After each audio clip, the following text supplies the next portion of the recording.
Hello mga friends. Ayan, gawa tayo ng video. Babatian ko ang aking pinakamamahal na kambal. Ayan. Gagawa ako ng video. Yung from baby sila. Na siya ko lang naiitago. So, yan. Happy birthday, Mark Walter and Mark Anthony. Thank you so much.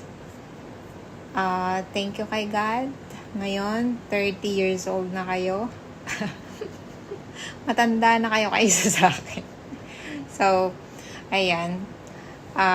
I always pray na pagkalooban kayo ng mahabang buhay, kalakasan ng katawan, more blessings, good health, and alam mo na, laging masaya. Yan lang ang lagi kong prayer.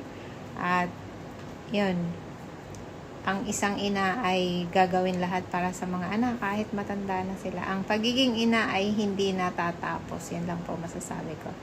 And yeah, thank you. At kayo yung naging inspirasyon ko sa buhay.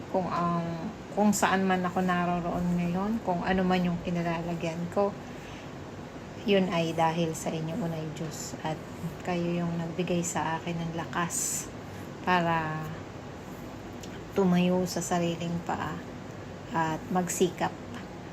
Happy birthday! I love you so much. Ayan. Ito, gawa tayo ng tip.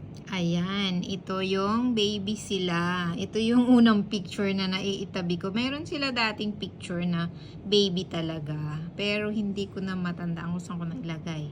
So, ito na lang yung natitira. Siguro, 5 months sila dito. Hindi pa nakakatayo. Nakasandal yan sa sopa. Ayan. Kilala nyo ba kung sino-sino sila? Ayan. And next po nyan ay asan na? And 5 years old na sila dito. Nag-aaral na sila ng grade 1. Ayan. Mukhang mga inosente, no? And then after that, ito na ang ito yung pag bakasyon kasi kasama ko sila sa sa boarding house. And then pag magpapasukan na naman, magpipicture. Ito yung first picture namin na parang di ko na matandaan kung anong year ito eh. Ganun. Ihahatid ko na sila sa Batangas kasi doon sila nag-aaral. Grade 4 na sila dito. Wow. At ito naman ang isa pa na pa-cute din. Ito pa ang dalawang pa-cute. Ito ang tatlong pa-cute. Ayan.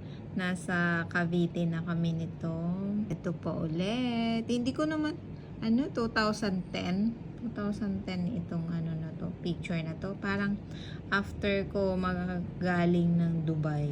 Ayan. And ito naman nung 2013 na pumunta kami ng Baguio. Pagkagaling ko after 2 years na mag-work ako dito sa Bangladesh, pumunta kami ng Baguio. Ayan, enjoy. Ito nakahapon Sabato. Thank you for watching.